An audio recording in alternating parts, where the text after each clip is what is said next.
explain the drawing. Okay.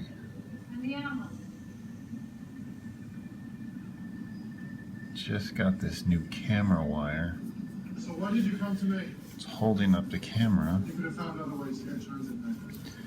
Might be a little shaky. So why me? I trust you. So if it's shaking, What happens to us? well, there's nothing I can do about it. Safer. No, I mean, what happens to us? TV on in the background. A lot of shit going on here. Anyway, so I'm using this Lyra graphite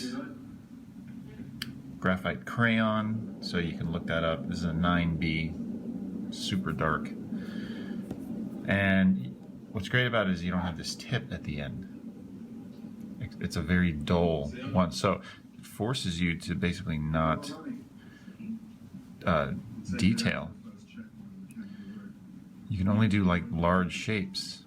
So like say here I'm doing the nose and the mouth, kind of blocking them in more as shapes versus say the line of, that I drew for the head. So you can kind of get this cool shading thing happening at the same time. Good. Oh, that's like a no.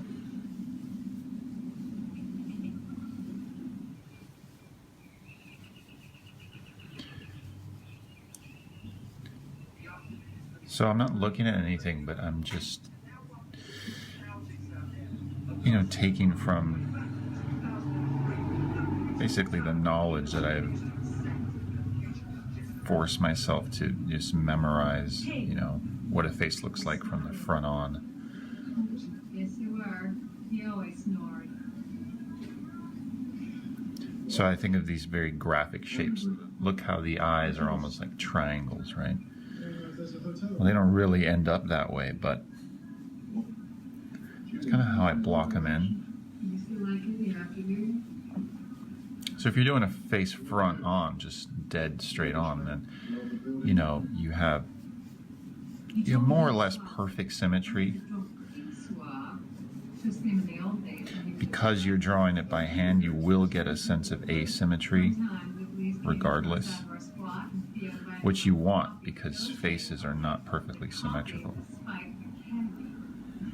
Alright, so sticking with the Capricorn theme. So I have these horns kind of coming out like so.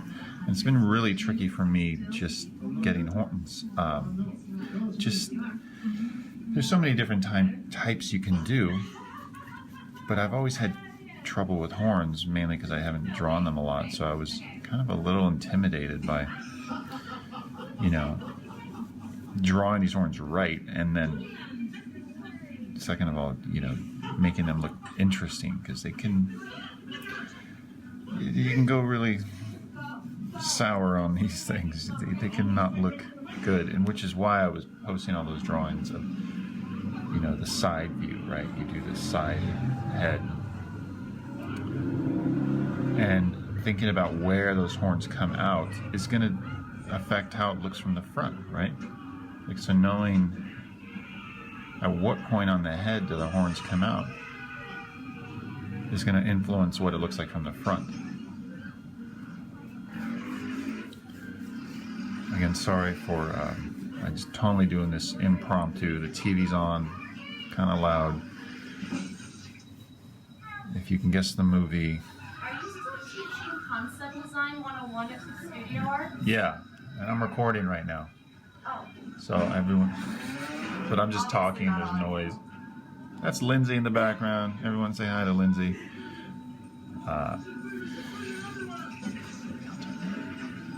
So anyway, so ears, right? Big goat ears. And so I must have drawn these horns at this angle. As many of the sketches that you guys saw me post. Quite a bit. So I've kind of got used to them. And again, I'm thinking symmetry, like how, there's a hole here, right, that is created on this side.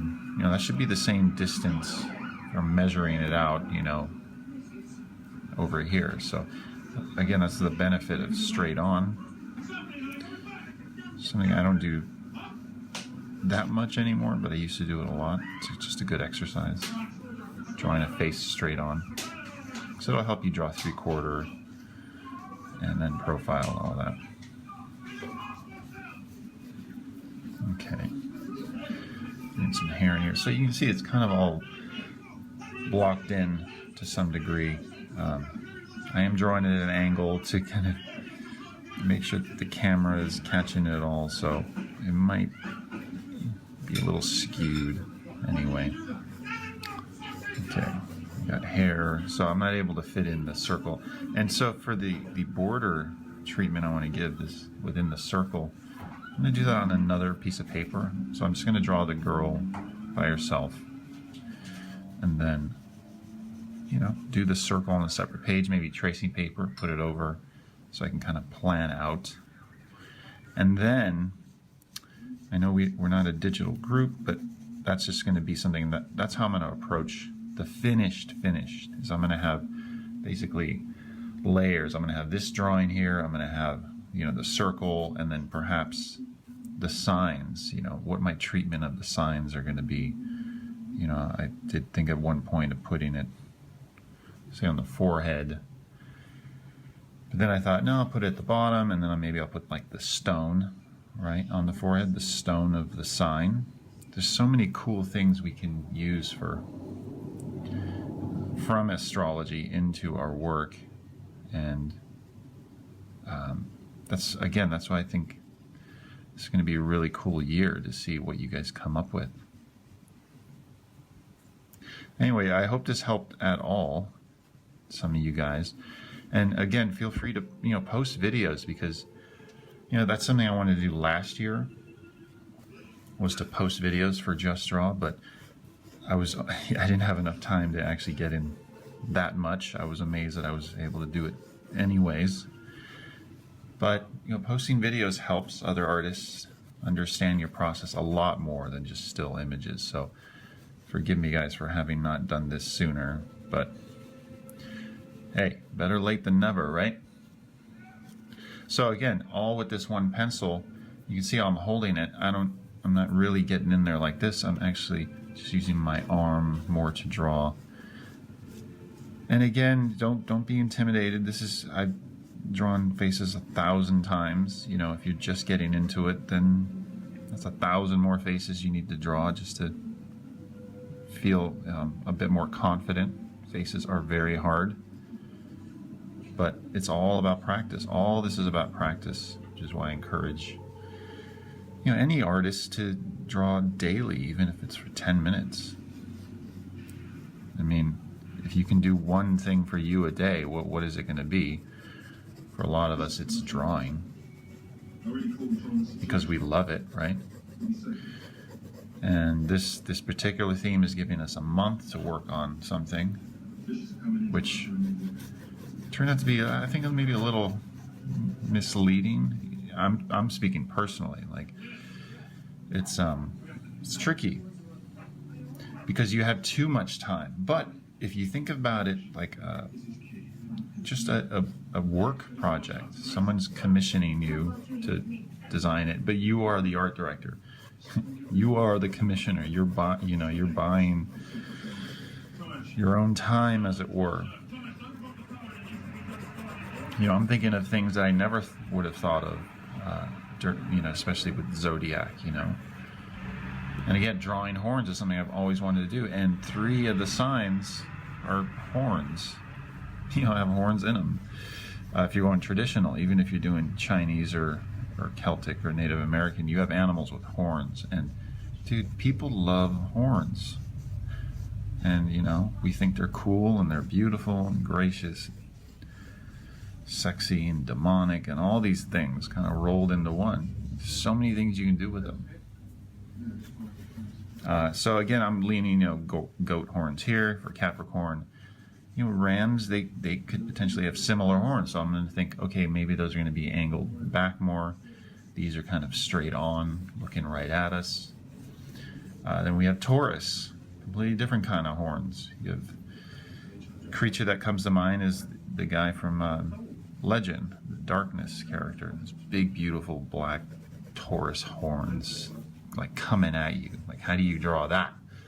So this is a great challenge we're doing here. And if you guys, some of you guys have issues of, well, it's tricky. Well, yeah, it is. So post your progress shots, ask for feedback, and I'm encouraging some of you more advanced artists to, you know, make videos of your process, because it doesn't matter what level of an artist you are. It's always cool and informative to see how other people do it. So here I'm just getting a little bit more shadows, and I know that if I'm lighting her from straight on or maybe up to the top, she's going to have a cast shadow on her neck, right? And every form that is in this same, you know, position, meaning like the nose, I'm going to have a cast shadow under the nose, I'm going to have a cast shadow in this little inner eye parts. Again, sorry for the camera shake. If you guys are seeing a camera shake, that's tough. Like I said, I have this thing just hooked up to this new wire, and I don't know if it's going to work out. I've been trying to make this setup work for months now, and I always stop it. Sorry, I'm going beyond the drawing. I'm just doing like the collarbone and like the shoulder. All right, so there it is. Again, it was a little angled, right? If we're looking at it more straight on. I don't want to move the camera, hence the shake. Okay. Anyway, guys, let me know what you think. And like I said, post your videos, and let's all do this together, you know? It's a very fun process. It's very fun seeing you guys create so much cool work on a daily basis. Very inspiring. So that's it, and then I'll clean that up a little. Again, this will just be a study. I'm going to show you guys. This is that Canson pad that I posted about earlier. Canson XL recycled sketch, super cheap. And I've just been doing all of these, the Capricorn drawings. And again, what more excuse do I need to draw a girl with horns, right? Or if you're doing any kind of animal, you know, combine an animal with a human, people are going to dig that. So just lots of studies, the horns, really all with this pencil, and occasionally I will get in with this Mitsubishi. It's just a 9B, or this 6B, so you know, it can be pretty dark. But again, a pencil is a pencil, right? You have the different, here's my attempt at drawing a circle with a compass. I bought a compass, and that was a disaster because it put a mark, a gross mark in the middle. So I'm thinking about ways, besides templates or compasses, to draw circles, perfect circles. Anyway, all of these things we figure out as we go along. I hope you guys enjoyed this, and I'll post more soon. Bye-bye.